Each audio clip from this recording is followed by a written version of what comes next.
پہلا، بائبل مقدس کی سچائی۔ بائبل مقدس کیا ہے؟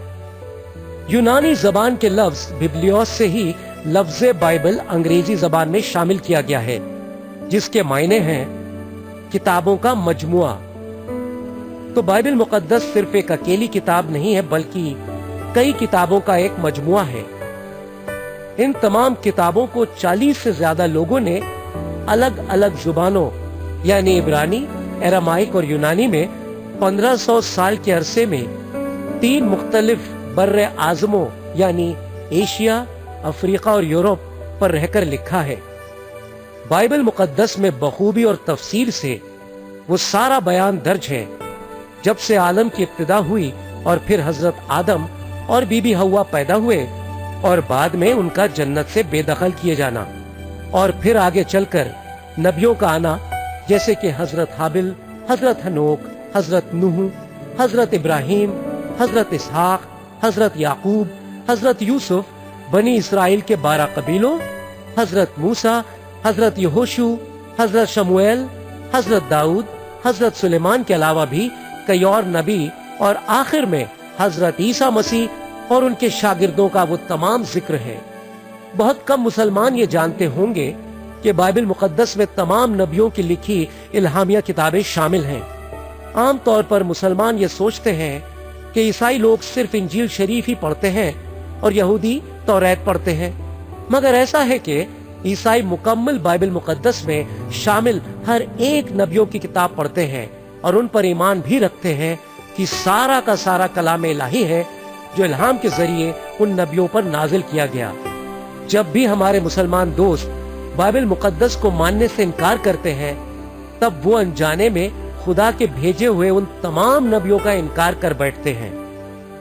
توریت شریف، زبور شریف اور انجیل شریف۔ آج مسلمانوں کا یہ قول ہے کہ جو بائبل مقدس ہمیں دستیاب ہے وہ اصلی نہیں رہی، بلکہ یہ بدل دی گئی ہے، اور اس کے بدلے جو اصلی بائبل مقدس ہے یعنی توریت شریف، زبور شریف اور انجیل شریف پہلے موجود تھی، مگر آج اس کا وجود نہیں رہا۔ اور یہی تعلیم مسلمانوں کو بچپن سے دی جاتی ہے کہ توریت شریف میں ہدایت اور احکام جو حضرت موسیٰ کو خدا نے دیے تھے، اور زبور شریف جو حضرت داؤد پر نازل کی گئی تھی، اور انجیل شریف جسے حضرت عیسیٰ مسیح اپنے ساتھ لے کر تشریف لائے تھے، ان سب کو لوگوں نے بدل ڈالا ہے۔ تو اس پر ہم مسلمان بھائیوں سے ایک سیدھا سا سوال کرنا چاہیں گے، آپ کو کیسے پتا چلا کہ بائبل مقدس کو بدل دیا گیا ہے، اور اس کی معلومات آپ نے کہاں سے پائی ہے؟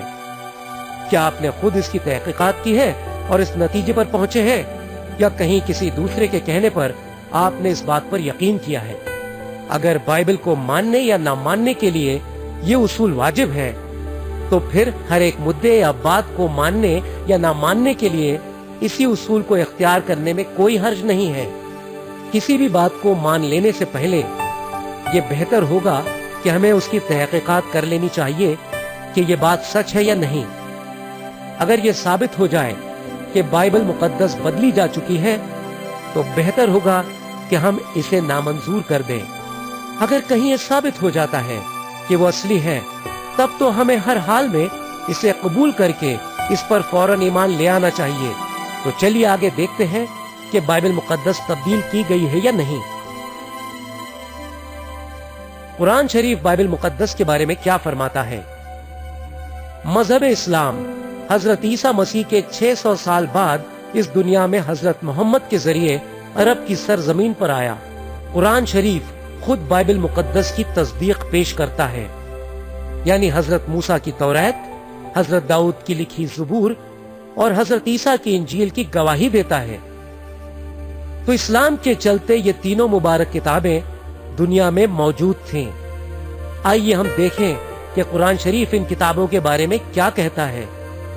پہلا، توریت شریف اور انجیل شریف یہ دونوں کتابیں حضرت محمد کی حیاتی میں یہودیوں اور عیسائیوں کے پاس تھیں۔ الذين يتبعون الرسول النبي الأمي الذي يجدونه عندهم في التوراة والإنجيل يأمرهم بالمعروف وينهاهم عن المنكر. جو لوگ پیروی کریں گے اس رسول کی جو نبی امی ان پڑھ ہے، جسے وہ اپنے یہاں توریت اور انجیل میں لکھا ہوا پاتے ہیں. 7واں سورہ اور آیت 157.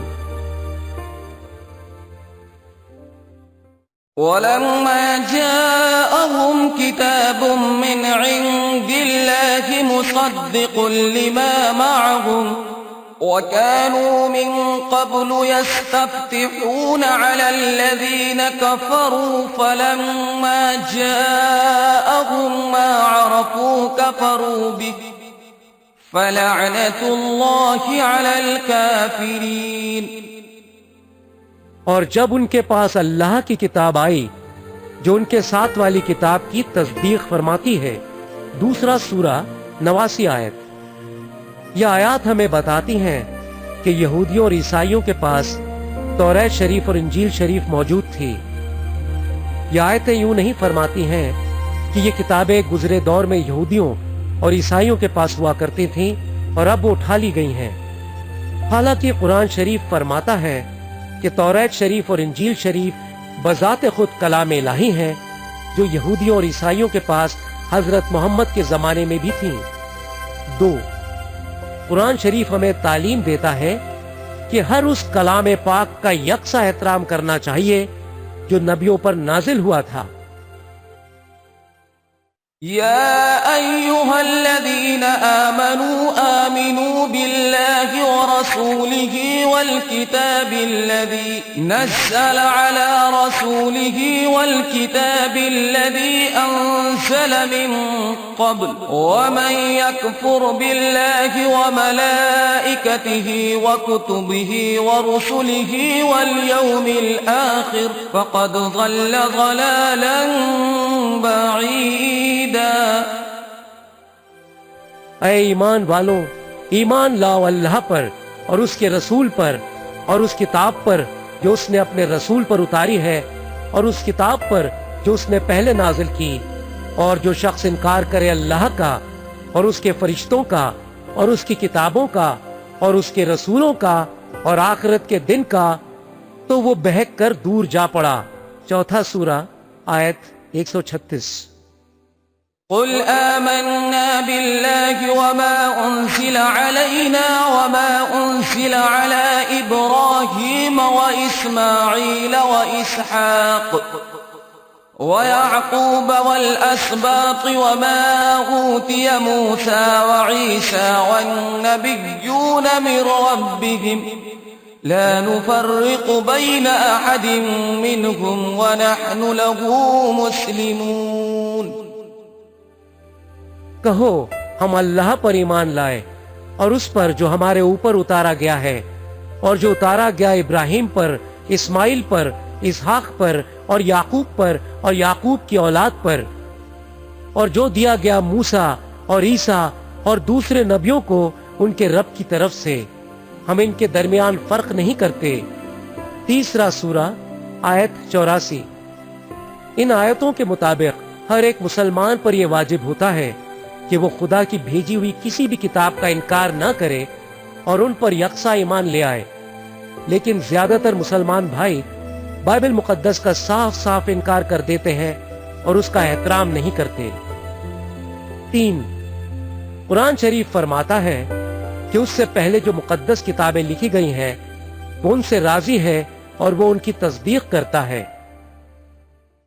وما كان هذا القرآن أن يفترى من دون الله ولكن تصديق الذي بين يديه وتفصيل الكتاب لا ريب فيه من رب العالمين.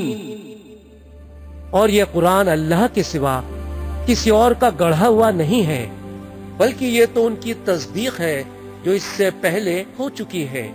10واں سورہ آیت 37. یعنی قرآن شریف یہ قبول کرتا ہے کہ وہ ہر ایک الہامی کتاب کا محافظ بن کر اترا ہے. وَأَنزَلْنَا إِلَيْكَ الْكِتَابَ بِالْحَقِّ مُصَدِّقًا لِمَا بَيْنَ يَدَيْهِ مِنَ الْكِتَابِ وَمُهَيْمِنًا عَلَيْهِ فَاحْكُم بَيْنَهُم بِمَا أَنزَلَ اللَّهُ. اور ہم نے تمہاری طرف کتاب اتاری حق کے ساتھ، تصدیق کرنے والی پچھلی کتاب کی اور اس کے مضامین پر نگہبان. 5واں سورہ آیت 48. وَالَّذِي أَوْحَيْنَا إِلَيْكَ مِنَ الْكِتَابِ هُوَ الْحَقُّ مُصَدِّقًا لِمَا بَيْنَ يَدَيْهِ إِنَّ اللَّهَ بِعِبَادِهِ لَخَبِيرٌ بَصِيرٌ. اور ہم نے تمہاری طرف جو کتاب وحی کی ہے وہ حق ہے، اس کی تصدیق کرنے والی ہے جو اس کے پہلے سے موجود ہے. 35واں سورہ آیت 31. 4. قرآن شریف اہل کتاب یعنی بائبل مقدس کے پڑھنے والوں کو آگاہ کرتا ہے کہ وہ خدا کی طرف سے ان تک بھیجے ہوئے کلام پر قائم رہیں. قل يا أهل الكتاب لستم على شيء حتى تقيموا التوراة والإنجيل وما أنزل إليكم من ربكم وليزيدن كثيرا منهم ما أنزل إليك من ربك طغيانا وكفرا فلا تأس على القوم الكافرين. کہہ دو اے اہل کتاب، تم کسی چیز پر نہیں جب تک تم قائم نہ کرو تورات اور انجیل کو اور اسے جو تمہارے اوپر اترا ہے تمہارے رب کی طرف سے. 5واں سورہ آیت 68. اب قابل غور بات یہ ہے کہ اگر تورات شریف اور انجیل شریف کو منسوخ یا بدل دیا گیا ہے تو پھر کیسے یہودی اور عیسائی ان کی ہدایتوں پر چل سکتے تھے؟ اوپر درج آیات صاف طور سے ہمیں بتاتی ہیں کہ قرآن شریف پہلے والی کتابوں کو نہ تو رد کرنے آیا ہے اور نہ تو ان کے بدلے بھیجا گیا تھا، بلکہ وہ تو ان سے راضی ہے. تو قرآن شریف میں درج ہے کہ جو کتابیں یہودیوں اور عیسائیوں کے پاس ہیں وہ قابل یقین ہیں کیونکہ وہ خدا کی بھیجی ہوئی ہیں. اس کے معنی یہ ہوئے کہ وہ جو دوسری کتاب یعنی قرآن شریف ہے اس سے پہلے آئی ہوئی کتابوں یعنی تورات شریف، زبور شریف اور انجیل شریف کی خصوصیات اور ان کے بے مثال انداز کی تصدیق کرتا ہے. اسے یوں بھی کہا جا سکتا ہے، ذرا سنو تو لوگوں، میں آیا ہوں تاکہ میں تورات شریف، زبور شریف اور انجیل شریف کی گواہی دوں. ان میں جو جو باتیں لکھی ہیں وہ ساری کی ساری صحیح ہیں اور میں بھی ان سے راضی ہوں. 5. ہر ایک مسلمان کو خدا پاک نے یہ حکم دیا ہے کہ جب بھی وہ کسی یہودی سے حلال کھانے کی بات پر بحث کرے تب وہ اس یہودی سے اس کا ثبوت حضرت موسیٰ کی تورات شریف کے حوالے سے مانگے. كل الطعام كان حلا لبني إسرائيل إلا ما حرم إسرائيل على نفسه من قبل أن تنزل التوراة قل فأتوا بالتوراة فاتلوها إن كنتم صادقين. سب کھانے کی چیزیں بنی اسرائیل کے لیے حلال تھیں سوائے اس کے جو اسرائیل نے اپنے اوپر حرام کر لیا تھا اس سے پہلے کی تورات اترے. کہو کہ تورات لاؤ اور اسے پڑھو اگر تم سچے ہو. 3 سورہ آیت 93. اگر تورات شریف کو بدل دیا گیا ہے یا وہ منسوخ کی گئی ہے تب کوئی یہودی اسے پڑھ کر سچائی کیوں جاننے کی تکلیف اٹھائے گا؟ اگر انہیں پڑھنے کا حکم قرآن میں ہے تو اس سے پہلے کی لکھی یہ کتابیں بے شک قابل یقین ہوں گی اور ایسا ہی خیال اس میں ظاہر ہوتا ہے. وَقَالُوا لَن يَدْخُلَ الْجَنَّةَ إِلَّا مَنْ كَانَ هُودًا أَوْ نَصَارَى تِلْكَ أَمَانِيُّهُمْ قُلْ هَاتُوا بُرْهَانَكُمْ إِن كُنتُمْ صَادِقِينَ. اور اہل کتاب والے ہرگز جنت میں نہ جائیں گے مگر وہ جو یہودی یا ناصرانی ہوں، یہ ان کی خیال بندیاں ہیں. تم فرماؤ لاؤ اپنی دلیل اگر سچے ہو. 2 سورہ آیت 111. 6.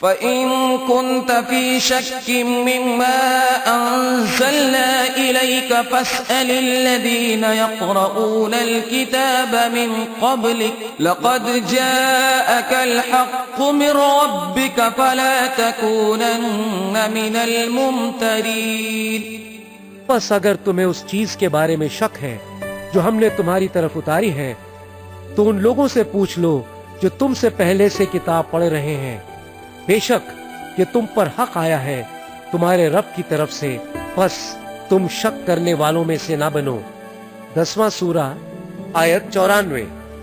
اگر پہلے ہی توریت شریف، زبور شریف اور انجیل شریف بدل دی گئی ہیں تو پھر اللہ تعالیٰ نے حضرت محمد کو حکم کیوں دیا کہ آپ جا کر ان لوگوں سے صلاح لیں جو ان کتابوں کے عالم تھے؟ کیا اللہ تعالیٰ اس بات سے ناواقف تھے کہ یہ تمام کتابیں انسانوں نے بدل دی ہیں؟ اب اس دلیل سے یہ ثابت ہوتا ہے کہ ان کتابوں کو شروع سے ہی محفوظ رکھا گیا ہے کیونکہ اللہ تعالیٰ کی طرف سے یہ حکم فرمایا گیا تھا۔ 7، آخر میں قرآن شریف فرماتا ہے کہ خدا بائبل مقدس کا محافظ ہے اور وہی اپنی کتابوں کی حفاظت کرتا ہے۔ إِنَّا نَحْنُ نَزَّلْنَا الذِّكْرَ وَإِنَّا لَهُ لَحَافِظُونَ۔ یہ یاد دہانی ہم ہی نے اتاری ہے اور ہم ہی اس کے محافظ ہیں۔ 15واں سورہ آیت 9۔ اس آیت کے ذریعے ہمیں یہ معلوم پڑتا ہے کہ اللہ تعالیٰ جو بھی پیغام نازل کرتے ہیں وہ خود اس کے محافظ ہیں۔ یہ اللہ کا وعدہ ہے اپنے ہر ایک پیغام کے لیے۔ اس آیت میں عربی زبان میں جو لفظ پیغام کے لیے استعمال کیا گیا ہے وہ ہے ذکرہ۔ یہی لفظ ذکرہ قرآن شریف میں اس سے پہلے کی کتابوں کے لیے بھی استعمال کیا گیا ہے۔ یقیناً اس میں بائبل مقدس شامل ہے، جیسے اور بھی آیتوں میں صاف صاف بیان کیا گیا ہے۔ وَمَا أَرْسَلْنَا مِن قَبْلِكَ إِلَّا رِجَالًا نُوحِي إِلَيْهِمْ فَاسْأَلُوا أَهْلَ الذِّكْرِ إِن كُنتُمْ لَا تَعْلَمُونَ۔ اور ہم نے تم سے پہلے بھی آدمیوں ہی کو رسول بنا کر بھیجا جن کی طرف ہم وحی کرتے تھے، پس اہل علم سے پوچھ لو اگر تم نہیں جانتے۔ 16واں سورہ آیت 43۔ وَمَا أَرْسَلْنَا قَبْلَكَ إِلَّا رِجَالًا نُوحِي إِلَيْهِمْ فَاسْأَلُوا أَهْلَ الذِّكْرِ إِن كُنتُمْ لَا تَعْلَمُونَ۔ اور تم سے پہلے بھی جسے ہم نے رسول بنا کر بھیجا آدمیوں ہی میں سے بھیجا، ہم ان کی طرف وہی بھیجتے تھے۔ 21واں سورہ آیت 7۔ وَلَقَدْ آتَيْنَا مُوسَى وَهَارُونَ الْفُرْقَانَ وَضِيَاءً وَذِكْرًا لِّلْمُتَّقِينَ۔ اور ہم نے موسیٰ اور ہارون کو فرقان اور روشنی اور نصیحت عطا کی خدا ترسوں کے لیے جو بنا دیکھے اپنے رب سے ڈرتے ہیں اور وہ قیامت کا خوف رکھنے والے ہیں۔ 21واں سورہ آیت 48۔ وَلَقَدْ آتَيْنَا مُوسَى الْهُدَى وَأَوْرَثْنَا بَنِي إِسْرَائِيلَ الْكِتَابَ هُدًى وَذِكْرَى لِأُولِي الْأَلْبَابِ۔ اور ہم نے موسیٰ کو ہدایت عطا کی اور بنی اسرائیل کو کتاب کا وارث بنایا، رہنمائی اور نصیحت عقل والوں کے لیے۔ 40واں سورہ آیت 53۔ وَلَقَدْ كَتَبْنَا فِي الزَّبُورِ مِن بَعْدِ الذِّكْرِ أَنَّ الْأَرْضَ يَرِثُهَا عِبَادِيَ الصَّالِحُونَ۔ اور زبور میں ہم نصیحت کے بعد لکھ چکے ہیں کہ زمین کے وارث ہمارے نیک بندے ہوں گے۔ 21واں سورہ آیت 105۔ یہ ساری آیتیں اس بات کو پختہ کر دیتی ہیں کہ جو انکشاف حضرت موسیٰ اور حضرت داؤد پر اترے تھے اور جو کتابیں یہودیوں اور عیسائیوں کے پاس حضرت محمد کی سلامتی میں تھیں وہ خدا کی جانب سے تھیں اور اس نے ان کی حفاظت کرنے کا وعدہ کیا ہے۔ اگر کوئی مسلمان کہتا ہے کہ بائبل بدل دی گئی ہے تو دوسرے لفظوں میں